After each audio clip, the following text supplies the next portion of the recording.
Mga bro, narito na ang mainit na balita tungkol sa Philippine Air Force's Multi-Role Fighter, MRF Aircraft Procurement Project na may budget na 400 billion pesos o halos $6.95 billion.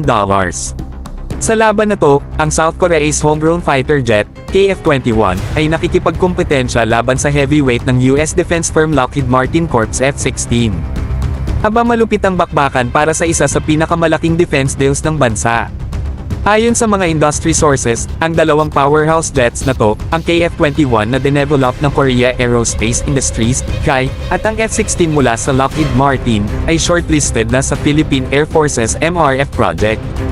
Kung sino man ang mapipili, siguradong big boost to para sa air power natin. Hindi biro ang goal ng project na to mga bro. Launch noong August ng Philippine Air Force, ang MRF project ay tumutugon sa patuloy na paglaki ng banta mula sa China sa South China Sea.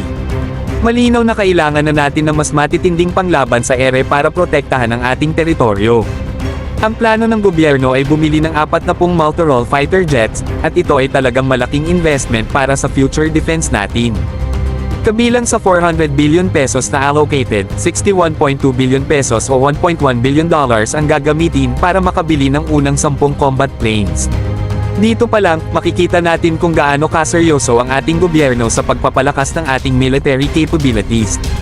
Mga bro, isa itong major leap forward para sa Philippine Air Force.